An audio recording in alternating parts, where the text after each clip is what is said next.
Good morning, good afternoon, and good day, wherever you may be joining us from. Welcome to another edition of the Digital Download, which is the longest running weekly business talk show on LinkedIn Live, now globally syndicated on the IBGN radio network. That's it. Today, we're mastering humor in the workplace. We have a special guest, Jan McInnes, to help us with the discussion. From writing for The Tonight Show to empowering top organizations like the Mayo Clinic and the Federal Reserve, Jan currently travels the country showing business leaders how to use humor at work and marketing gurus how to use it in their message. But before we bring Jan on, let's go around the set and introduce everyone. While we're doing that, why don't you in the audience reach out to a friend, ping them, and have them join us? We strive to make the digital download an interactive experience. Audience participation is highly encouraged. So with that, introductions. Tim. Hi, Rob. Hi, everybody. Thank you so much. I'm really looking forward today. As I said before we went live, I've got my laughter pants on. And I said that I meant that in a US way rather than a UK way. And just to introduce myself, my name's Tim Hughes. I'm the CEO and I'm the co-founder of DLA Ignite. And I'm also famous for writing the book, Social Selling Techniques to Influence Buyers and Changemakers. Excellent. Welcome. Thank you for that. Thank you. Adam. Hi, everyone. I'm Adam Gray. I'm Tim's business partner. Interesting, we always used to start this show with a joke, didn't we? And it seems very appropriate that today we're not doing exactly that. Nobody wants to try and out-funny the comedian. Absolutely right. Absolutely right. So it's great to be here, as it always is. Excellent. Thank you. Glad to have you. And myself, I'm Rob Durant. I am the founder of Flywheel Results and a proud DLA Ignite partner. Before I introduce the guest, I wanted to speak to one of the comments from the audience already. Mark Cowison says, humor at work.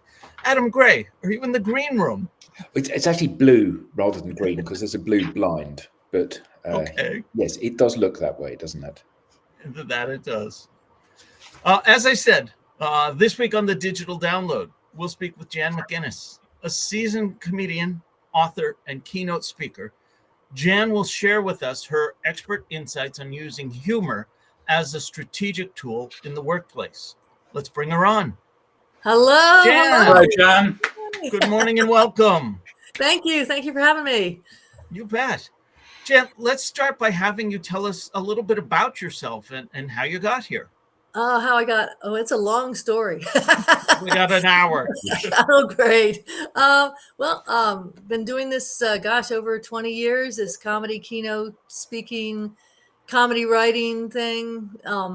Started as everyone else in a regular day job, when I was a kid, I always wanted to be a comedian, thought it would be kind of fun. You got to do something for a living, right? And I remember going to college and graduating from college, having that nice dinner with your family at night at the restaurant and thinking, now is not the time to tell my parents I want to be a comedian. They just spent a bunch of money. So, I went into the workforce and just kind of always had that comedy interest. I didn't come from an entertainment family. There was no path that I knew of. I always thought that, entertainment was for someone else. And finally just tried it, and I had a lot of starts and stops, but I always did well. I got into a Jay Leno comedy contest, which was a nationwide search for a comedian to get on the Tonight Show. I didn't win my local comedy club contest, but I got written up in the paper, and I'd never been on stage. So, things like that. And finally, I just took the plunge and a lot of starts and stops and went on at an open mic and got hired from that and decided I'm doing this. And a few more years of my day job, ended up leaving it, going into stand-up comedy full-time on the road with comedy clubs, and then got into kind of doing corporate comedies, which was great because it wasn't as many nights and weekends, and the pay was better, and the flights were better, and there was not driving my car into the ground. and then got into keynote speaking. So just sort of a long, weird path. I'm doing a career that I didn't even know existed. I didn't know a keynote speaker. I didn't know all this convention stuff when I started out. So fantastic. and here we are. Want to jump into it with some questions, but before we do, we have a couple of comments from the audience. We have Asad Kazmi saying, "What an uplifting topic to explore." Oh, no, it isn't. Oh, there's always one heckler in the crowd. Yeah, that's why we have Adam. And then we have a longtime friend of the show, Andrew Slesser, saying, "Good morning, good afternoon, all." This is when we wave, and we allegedly believe that Andrew waves back. And then Mark shares with us again, "Someone recently asked me why I left my last job. The answer is that the company relocated and didn't tell me where." But Jan, it might be one of those mornings. So much for not the comedian. Yeah. That's right. That's okay. So I'm here all night. Jen, let's start with a foundational question. Yeah. Presuming that we should, why should we use humor in the workplace? Isn't the business world a very serious business? It is. And first of all, I'm going to just let me clarify. When I say humor in the workforce, I'm not talking about bump jokes. I'm not talking about, hey, I'll be here all night. That was funny. But really not talking about trying to be a comedian and trying to do, I do three or four jokes a minute when I'm on stage and doing my comedy act.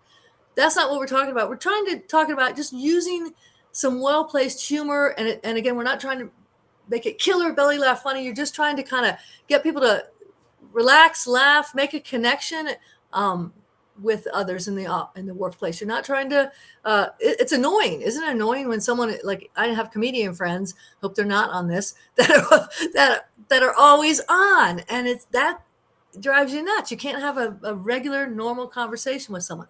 But no, humor at work is just finding the funny things, pointing them out, and it great benefits. I mean, it makes you approachable, makes a quick connection with people. Don't you feel like you can talk with someone who's kind of used a little bit of humor? You kind of, oh, good, they're kind of open. They're kind of a fun person. So it's a nice way to make a quick connection with people. You can diffuse a little tension, get everyone kind of take a breath if you've got a stressful situation or you've got a stressful staff. You sit down to a staff meeting and you've just had some big thing go on. Everyone's tense. If you just maybe toss out a little bit of humor or, a little, funny top 3 things we hate about this thing that just happened, get people to kind of take a breath and change the energy a little bit. Lots of great benefits to using humor at work. And again, not being the annoying comedian that rattles off jokes every single time you run into them. People start avoiding you. Okay? You mean like Mark? I'm Mark. Oh, I'm not going to hurt any of your. That's fine. Okay, good. He brings. Tell Mark's joke, Rob. Okay, sure. Last one, Mark.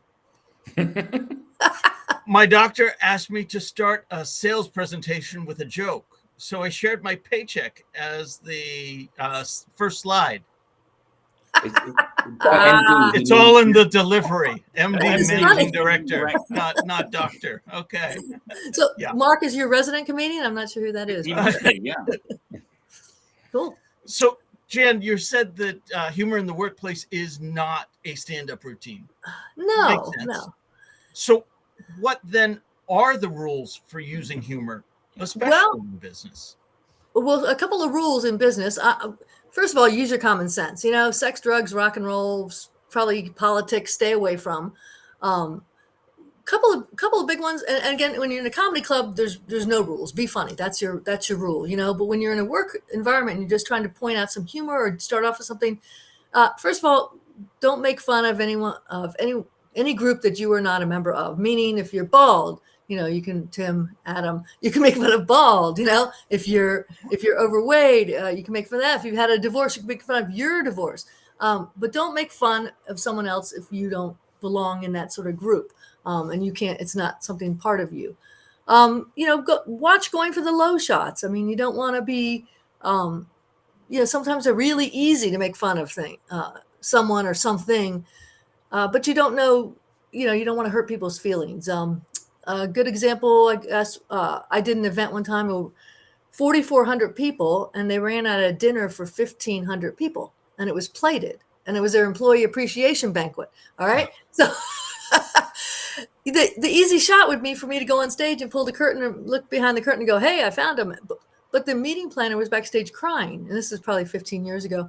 But she was back there crying because she was, had really messed up. And to throw her under the bus and make a mean shot wouldn't be nice. So, watch the easy low shots, watch the obvious stuff. I did an event for a Blind Merchants Association. And your first thought is, I was like the only sighted person in the room, so you want to get on stage and, hey, I'm naked. Don't do that, okay? Because they said, and they wrote in my contract, we have heard every blind joke. You cannot make blind jokes. We've heard them all. So, I don't do it. And they had a very good sense of humor, but they've heard it all. I did a show for postmasters, and my friends were like, oh yeah, going postal, it was back when all those issues were happening. I'm like, no, that's not funny to them. They not funny to a lot of people, but the postmasters have lived through this stuff. To watch kind of the easy shots that could be hurtful. And I'm not saying you have to be all politically correct and you can't be, yourself, but just watch being the easy shots.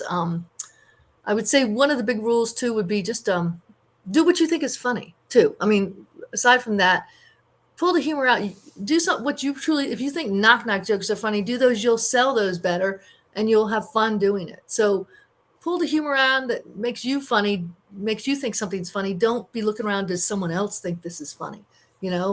See what you think is funny. So, I'm not a particularly funny person. I hear that a lot. Yep. How can I use humor in business? You are though, Rob. Honestly, looks aren't everything. There you go. See? Self-depreciating. Yeah. Okay. Yeah. For those of you listening on the radio, Rob is actually naked. Oh, good. Yeah. Oh, there we go again. All right. Well, but we can only see his shirt, so yeah, we don't know. Yeah. So this is true. So, how can I use humor in business if I don't think of myself as a funny person? Okay. Well, first of all, humor is kind of a muscle. You have to kind of work it.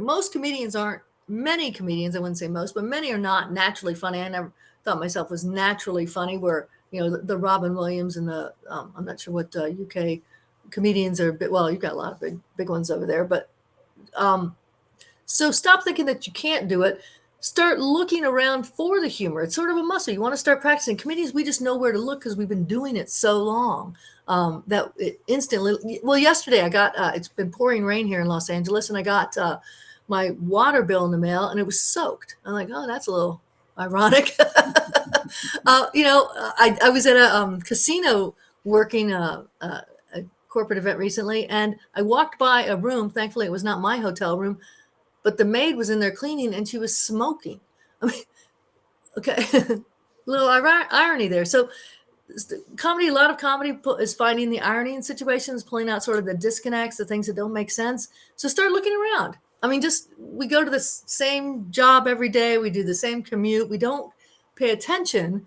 And there's so many funny things that go right by you without paying attention. So start looking around, first of all, and start trying to point them out, at least for yourself, Andrew Slesser has a question that I find insightful.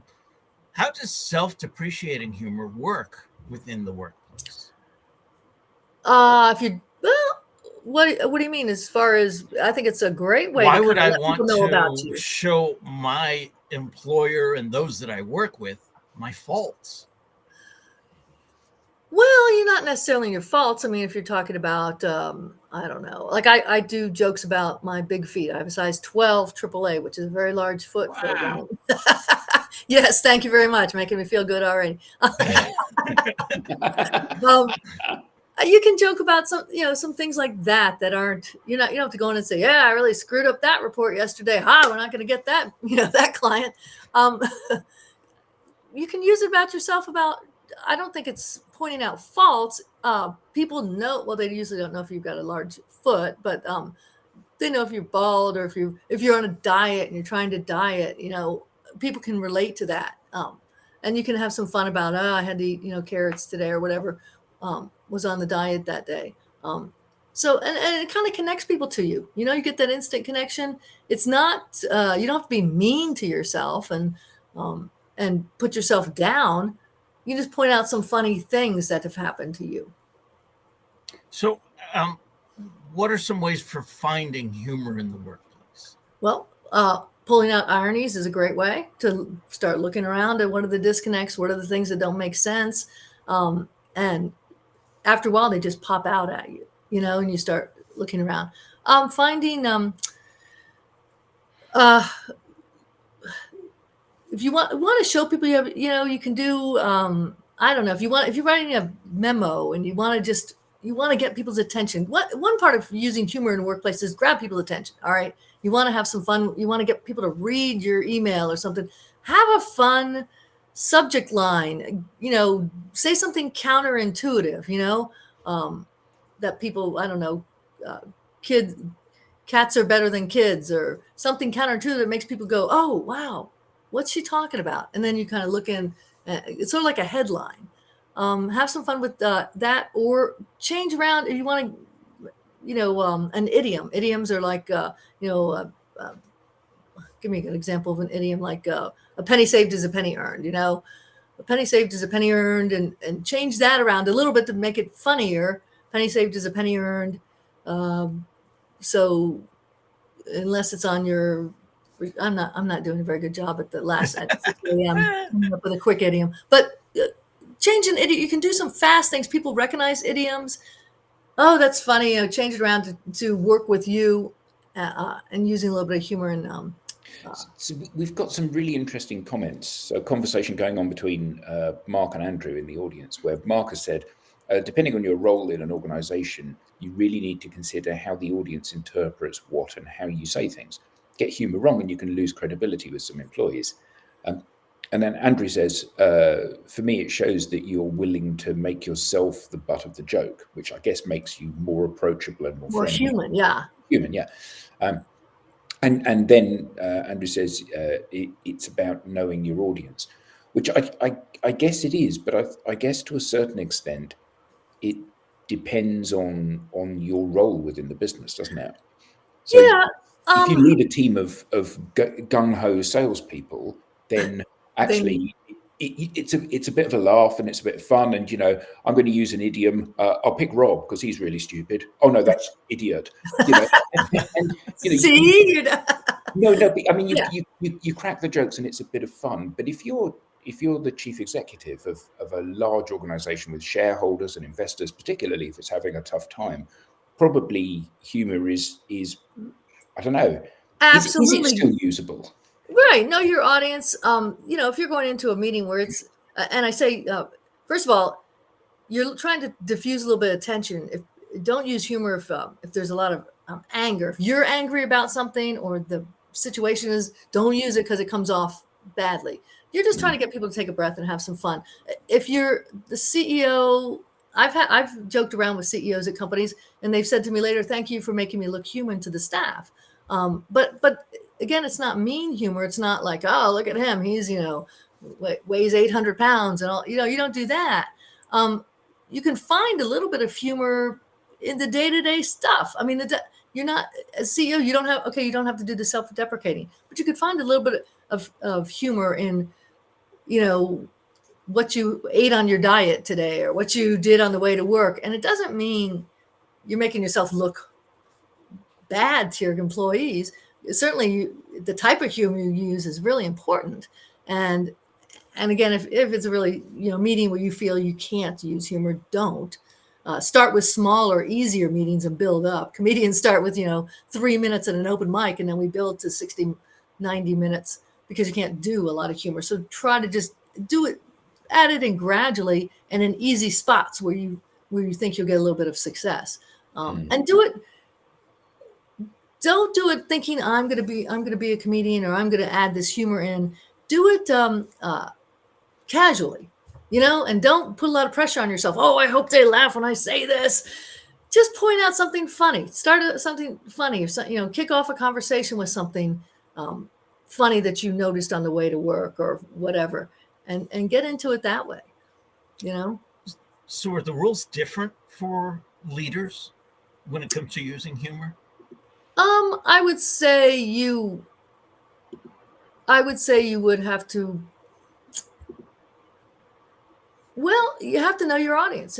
I think you're not going to stand around I don't know if they have a water cooler anymore in the office, and and joke about some things, but I think you can still use humor, but you have to, be careful of, make sure it's sort of either self-deprecating or just sort of observational or something. Not, you've got a lot of inside knowledge. You obviously can't do that. So maybe a little bit, but not. But the overall rule is you're not trying to be a comedian. You're not trying to, do a stand-up act in there. Okay. You mentioned emails. What are the key elements to consider when using humor in professional communications like emails or presentations? Well, I don't know if there's any rules. I would say know your audience. Certainly make sure it really is obviously you're joking, like you're obvious, because some people can take emails the wrong way. But, if you, start out with, I don't know, my dog ate my homework or whatever, people know that's a joke. If you start out with something, I guess you could put the little LOL emoji after it, but just make sure it's an obvious joke and it's not or obvious humor. I keep wanting to not say joke because people are going to think you're going to have to write a setup and a punchline, and you're not in the office. You're just going to use a little bit of humor. But I like the sales idea when you mention with the sales, because I think a lot of salespeople are missing the idea of using humor to connect with their clients and potential clients. And you want to do business with people that are fun, that you want to hang around a water cooler with and talk with. You want to do business with them. You want to buy from them. You want to hang out with them. So I think salespeople are missing the mark a lot of times on not using a little more humor in their sales presentations. And there's ways they can do it. There's easy ways. If you're a salesperson, you don't have to have joke, but you could put some humor in your bio. Hey, Steve was a football player. After getting tackled by 300-pound guys for a few years, he decided it'd be easier to go into sales. Something. So have some fun with the bio, and don't just make it boring and nobody wants to read. I look on a lot of pages with companies are about our company, and certainly you want to be serious, but you could have some fun facts. You don't have to have all. We were started by John Smith in 1869, and add in some fun facts that about the company, or about the year the company was started, or why the company. Have a fun top list about why was the company started. There's places you can add humor that show you have a humor muscle, and you don't have to come right out and say, "Hey, I'm funny. Sit down and listen to this joke." Cartoons. You see someone with a cartoon, like the little cartoon on their desk. They like humor. That kind of opens the door. And okay, there used to be calendars with cartoons and such, and gives people an idea that you have a sense of humor. So we talked a little bit about email and presentations. I'm hesitant to go there, but what about social media? Yeah. Well, you're competing with a lot out there. Everyone thinks or tries to think they're funny. But you want, certainly, I find when I'm using social media, and of course I'm a comedian, but there's funny, weird signs. I put the water bill thing on my social media yesterday, just saying that, I can't believe my water bill is soaking wet. So you can certainly show you have a humor muscle by putting some of that on. But again, don't be mean about it. Don't be, a lot of people go viral in social media for embarrassing things. I know someone got really sick on a plane recently, and everyone was making jokes. Don't jump on the bandwagon for those kind of things. Just have some fun with what you see that's funny, what you think is funny, and for me, I think the non-harmful, jokes that aren't the easy mean are the best. Yeah. And I guess that making yourself the punchline. Yeah, a lot of times you could do that, certainly. Yeah, make yourself the punchline. Show there's so many. I mean, just signs that if you really pay attention, people put up some funny signs. Over here, as I drive the country, a lot of the highways, they're just now deciding to take away some of the signs, but the highway workers used to have a lot of funny signs as you're driving down the highway. I loved it because it shows you have a sense of humor. It makes you want to read it. Of course, sometimes they're kind of long and you take your eyes off the road a little too long, but it makes you read it, gets you a chuckle, and it kind of makes you do something. Using humor is a sort of a say it without saying it. It kind of moves you in a direction to do something. So I thought those were good. I'm sorry that they're going to stop taking them down. So. There's a music venue in London called the O2, and you get to it. Well, I get to it via as what we would call the tube, the underground. Uh-huh. And as you come out of the underground, there is a whiteboard, and the tube staff, what they always do is that if the band's on, they write a story using the names of the songs from the So if it was the Eagles, we were at the Hotel California, and it is so many creative ways to use humor like that. That again, not joke, but there's so many creative ways in your business, in your personal life, on your marketing that people are missing. You can certainly get the facts over, you can certainly get the information you need over, but how about a little bit of fun? Add some fun into it. I love going to I don't know, Wikipedia or different places to find unusual facts about things and add it in to your story. That's a great idea with the songs.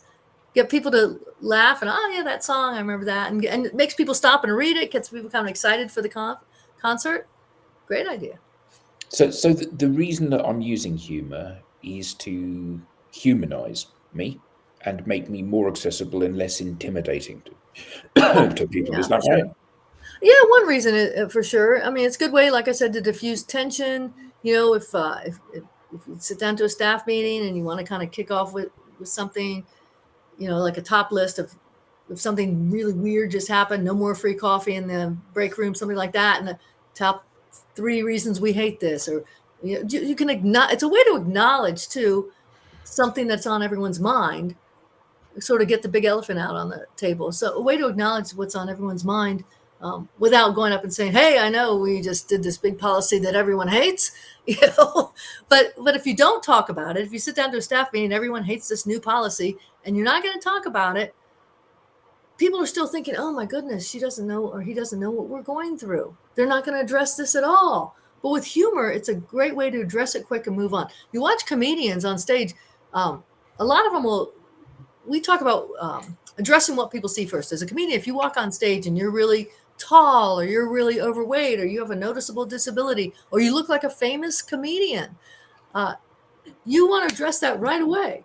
Otherwise, people are going to spend the whole time staring at you going, "God, does he look like, no, he looks like Jerry Seinfeld. Does he know?" They're not going to move on until you go out and say one. You don't have to talk at length. I've got a friend of mine, Brett Leake, very funny comedian. He has muscular dystrophy. He has one joke about it. He doesn't do his whole act because he goes out, boom, addresses, and moves on. And it's brilliant. And the same in the office. If you've had something big happen, you can address it real quick with a little bit of humor, switch around an idiom, add some top lists, pull out the irony in it, have some fun with it a little bit so the people know what they're going through. So how important is that contextual relevance versus, can I just tell any old knock-knock joke? If you like knock-knock jokes, you'll be known as the knock-knock joke guy. Like I said earlier, do the humor that you think is funny. You will sell it better. You'll have fun doing it. You'll get a few people to laugh. And again, you're not trying to get everyone to fall over laughing off their chair. Don't expect that. But you want to do more. But there's not really one, aside from a few of the rules we talked about earlier, not one standard for everyone. What do you like to point out? Do you like to point out the funny thing you saw on the way to work? Do you like to talk about your dog that, that does funny stuff? I don't know. All sorts of stuff you can point out. And and have fun with. Whatever makes you laugh. We have a question from the audience. Asad Kazmi says, Jan, could you share a memorable example of how humor has diffused a challenging situation in the workplace? I'll tell you one of my stories. Sure. Because I use it, I'm brought up in a lot of events, and what I do mostly keynotes now, but I've done a lot of corporate comedy, and I've been brought up after really weird stuff. They've read off the list of people in the organization who died. They've done, and then they send you out there, and you got to be funny. All right. I did an awards banquet years ago, and they gave out, I'm not making this up, 292 service pins. It was for years of service at the healthcare place.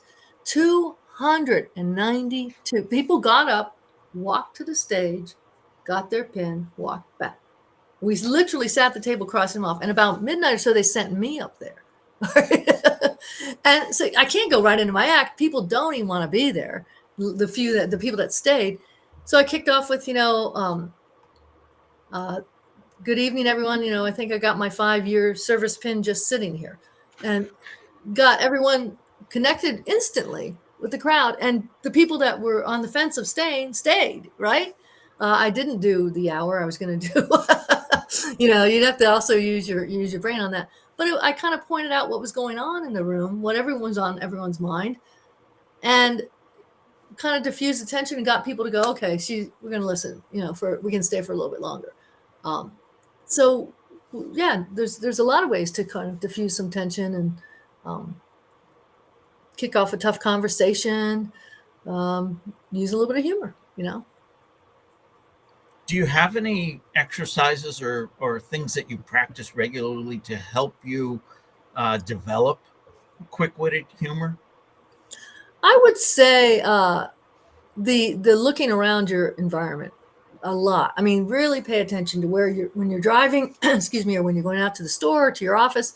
Really start looking for the ironies, the disconnects, the things that don't make sense. After a while, they just pop out at you. If you get we are using so many acronyms, have some fun and you try to make up a different words for the acronyms, and after a while, they just kind of pop out, and you can start doing that a little more and have some fun with it. We use so many acronyms, nobody knows what those mean anyway. Okay.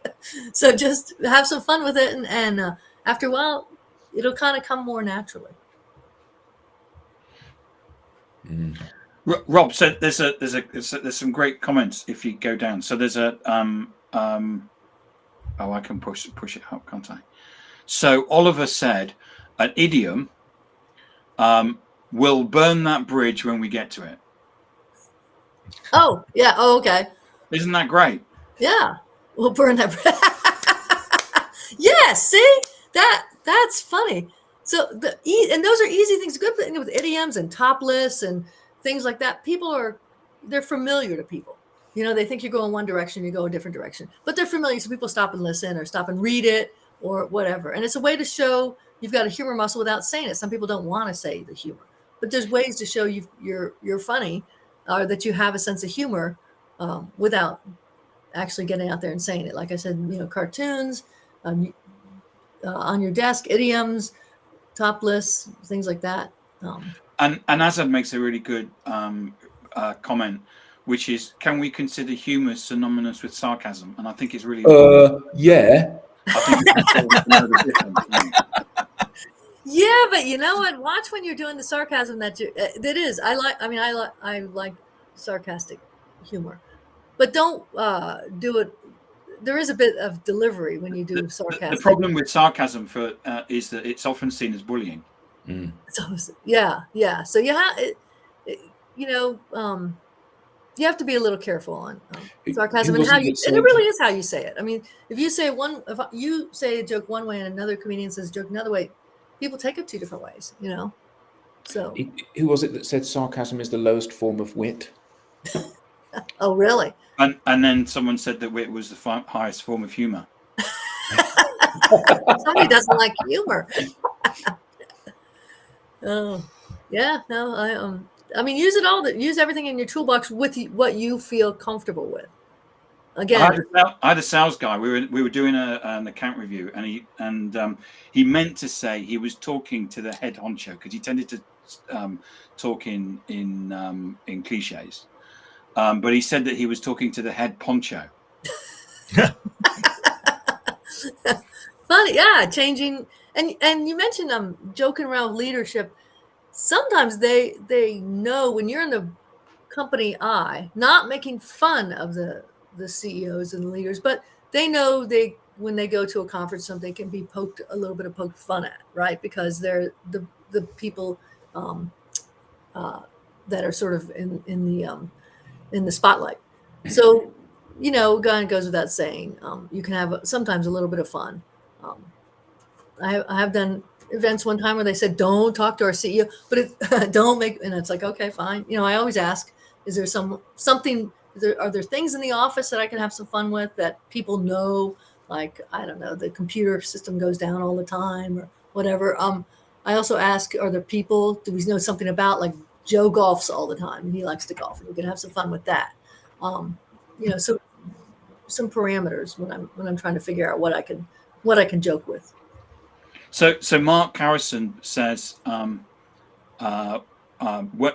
talks. I think he's talking about himself. When you were looking for a job in a senior role, he was told by a consultant to actually accentuate his fun side.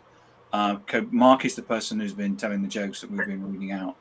He's not employed because those jokes were. No, I'm joking. All right. He says his LinkedIn profile states a person-centered leader with a huge sense of fun. Oh, that's nice. Yeah. So sometimes in your bio, outright say it that you're fun. That kind of opens the door for people to come up and tell you jokes or come up and joke with you. They know they can talk with you. Yeah. And Ian Bratt says, I was known as a punny person at work. Okay. Yeah. He also responded to your banter between Adam and except Tim. for puns. Sarcasm is the lowest form of wit, except for puns. Yes. Oh. I wanted to bring up this question, though. This one I think is important to clarify. Cheryl Villalobos, I tried. Lists. I missed something. Are you saying topless? I have, you know what? I have to write that one out sometimes. Yeah. Top lists, top things. Top list, as in top 10 list, top X list. Yeah. Yeah, they don't have to be 10. You could be. Yeah. Top 3, whatever, but not top list. That's a different show entirely. I did not fit for radio. And Cheryl, that's coming from Facebook. Yeah. Nice. Wow. Is that coming from I don't know, it's TikTok or something? Well, we normally get them. Most of the traffic we get, Jan, comes from LinkedIn. So getting something from Facebook. We got something from X. I think it was the last week or the week after, which we'd never had anything from before.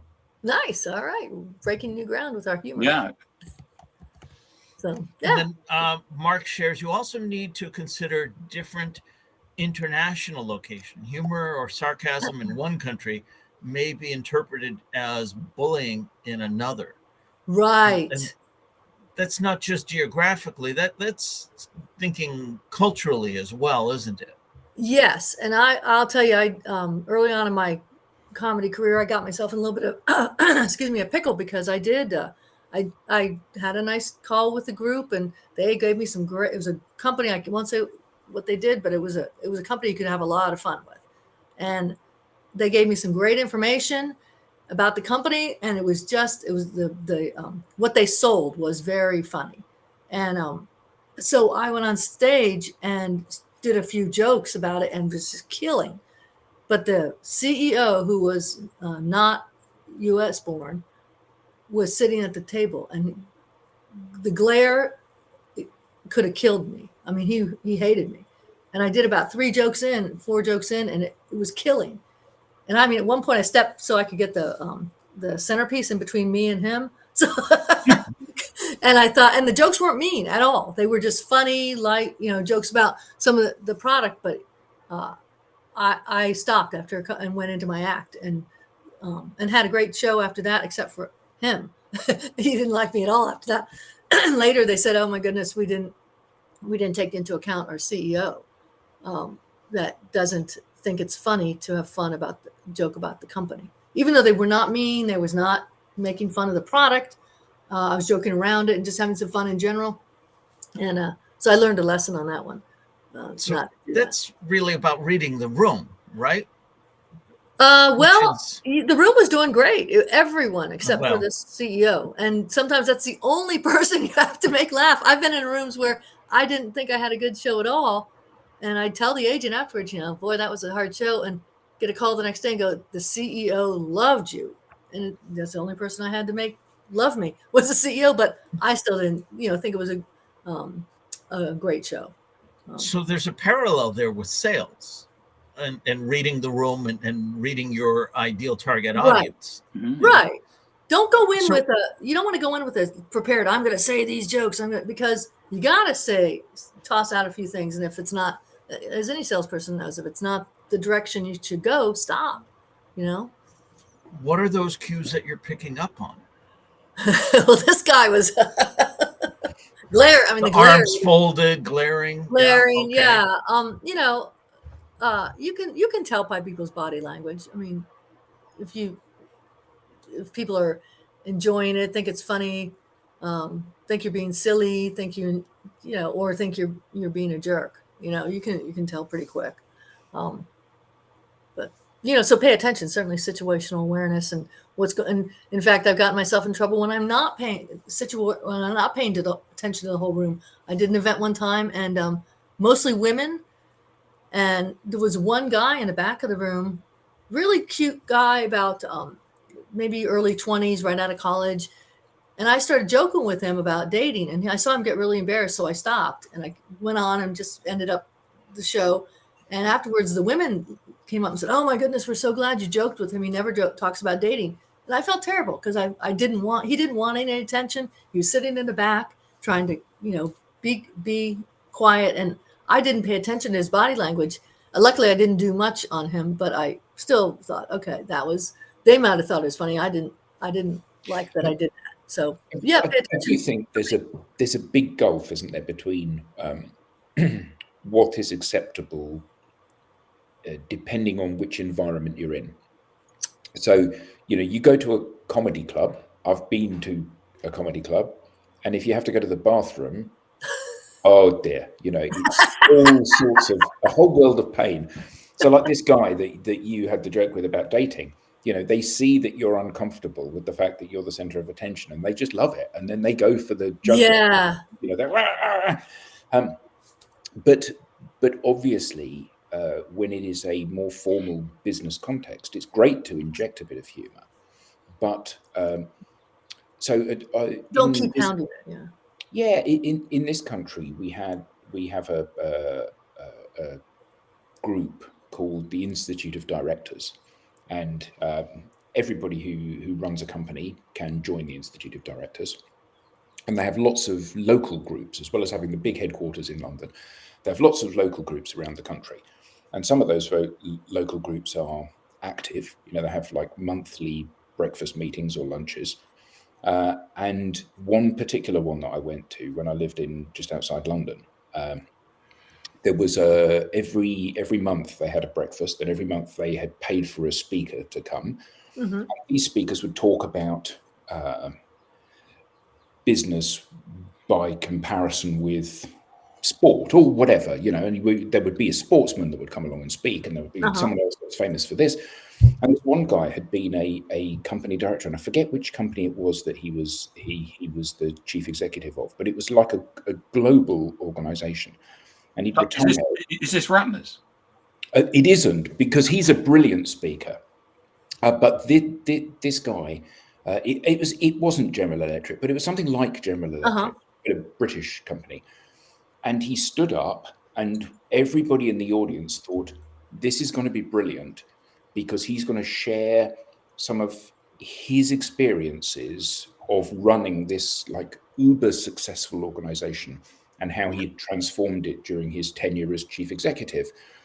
And he stood up and he just told a stream of vacuous one-line jokes. No. And it was horrendous. And I kid you not, there were 150 people in the audience, and every one of them was going, "Oh God." Because really? Was he trying out his new comedy routine? What? well, he had decided that he was going to be. He has moved from chief executive, where he was earning a 7-figure salary, to he'd always wanted to be a professional speaker, and he thought the way to do that was just to tell jokes. But Oh they were no. just stupid jokes, like the sort of jokes you would tell to your 5-year-old nephew, and they would laugh. It's all about expectations. Okay, clearly he missed his expectation. He didn't.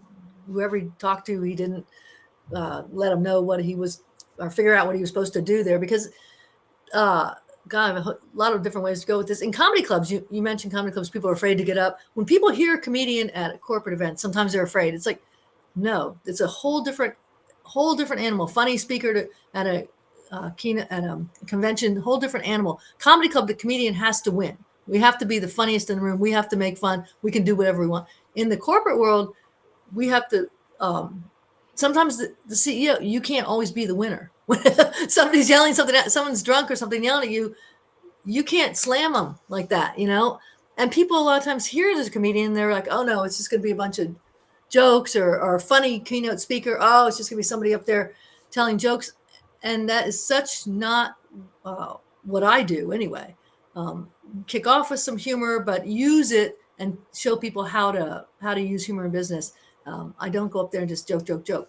But the expectations so many times are, "Oh gosh, it's a comedian." I can't tell you how many times I've had people come up to me after a show and say, "Oh, we have to apologize. A woman comedian, we thought it was going to be awful," because they think women are awful or they're dirty or something. And it was just great. That was in comedy clubs. And I've had people come up after keynotes and go, "Oh my goodness, I usually don't like funny speakers, but you were great. You had a great balance of it. You weren't like joke. But that guy clearly didn't do his homework, or the organizer didn't say, "Here's what we want you to talk about." And I always have a conference call ahead of time, say, "What do you need? What do you want?" I think it was more about the fact that he was completely devoid of talent. I think that was the problem. It had little to do with the fact that his material didn't hit the bullseye. It was more to do with the fact that he was useless. Well, also, as I said, comedians start small. We start with 3 minutes at an open mic here in the US, because you can't go in at a 60 minutes and do stand-up or a 60-minute keynote off the top of your head. You have to start small and work it up to it. It felt like it was a lot longer than 60 minutes. Do not ever start. Do not. And in the office, when you're trying to use your humor muscle, do not decide you're going to roll in there with a 5-minute routine. Find one thing, start slow. Find one thing that you find is funny, or one funny thing that happened, or one funny thing about you, and then roll in and start with that. And it builds. You get a little bit of laughter, and all of a sudden, you think, "Oh, this is kind of fun." And there was a speaker at the Institute of Directors conference called Gerald Ratner. And Gerald Ratner used to own what was a jeweler's called Ratner's, which had 1,500 shops, which is that's pretty much in every single high street in the UK. Nice. And he stood up and he said, and he'd actually was doing a presentation he'd given many times before, except he didn't, at this particular one at the Institute of Directors, the press were there. And he stood up and he said, "Our products are crap." And the whole of it. And the whole, all of it, nobody went to his shops, and it just went into, within a week. It was the. Why did he say that? Was the build-up was that it was. He said about this pair of earrings, didn't he? He said, "Look at this pair of earrings. We sell these for £10. Do you know how we sell them for £10? Because they're crap. That's how." There's got to be more backstory on that. Wow, that's. Google Gerald Ratner at the IOD. You'll probably find out. Okay, interesting. I know my sister said once in college she started out with had to do a speech, and she said she started out saying, "My dad told me whenever you start a speech, you should start out with a joke, but I never listened to his advice anyway, so I'm not doing that," or something funny. It was and everyone, "Oh yeah," but boy, cutting down your company. Was he trying to be funny? That's wow. Okay. Mark, you're on fire today. Mark says, "I once had a job at a paperless office. Everything was great until I needed to use the bathroom."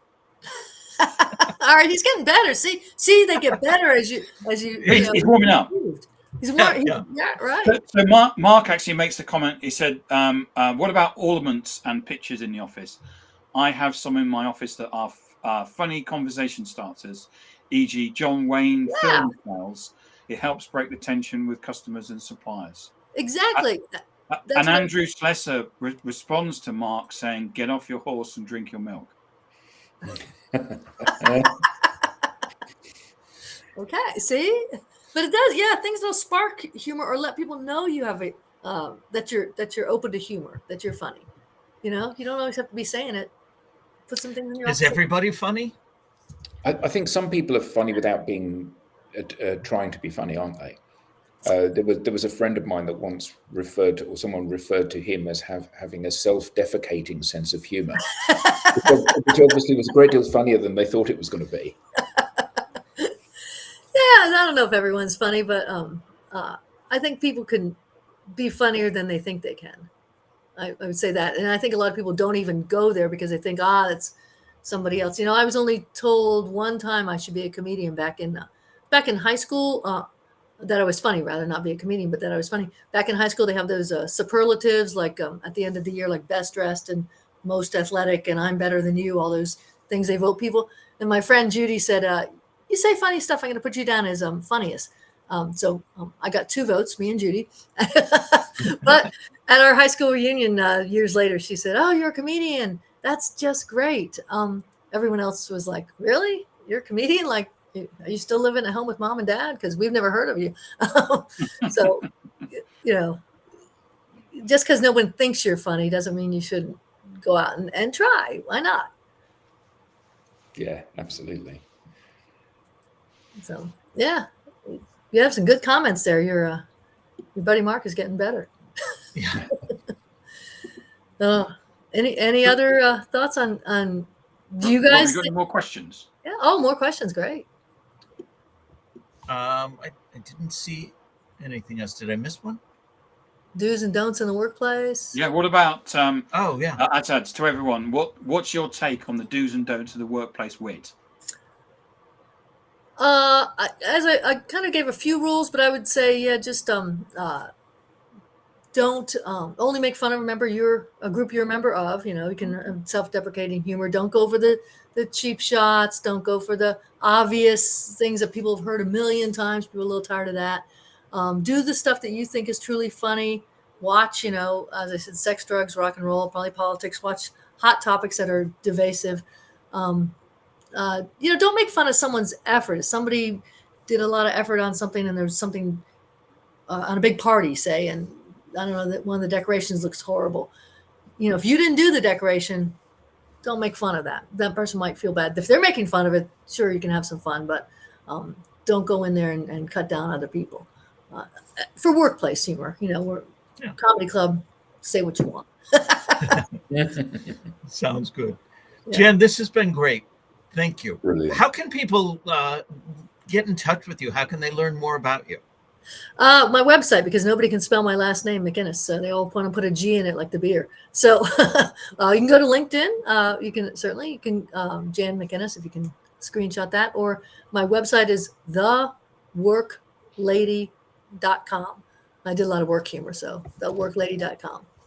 Excellent. Thank you. If you have something to say, we want to hear from you. Scan the QR code on screen or visit us at digitaldownload.live and fill in the Be Our Guest application form. On behalf of our panelists, to our guest, Jan, to our audience, Mark, Andrew, all that have shared comments, thank you all. And we will see you next time on the Digital Download. Thank you. Thank you. Bye, everybody. Thanks, Dan. Bye-bye. Thank you.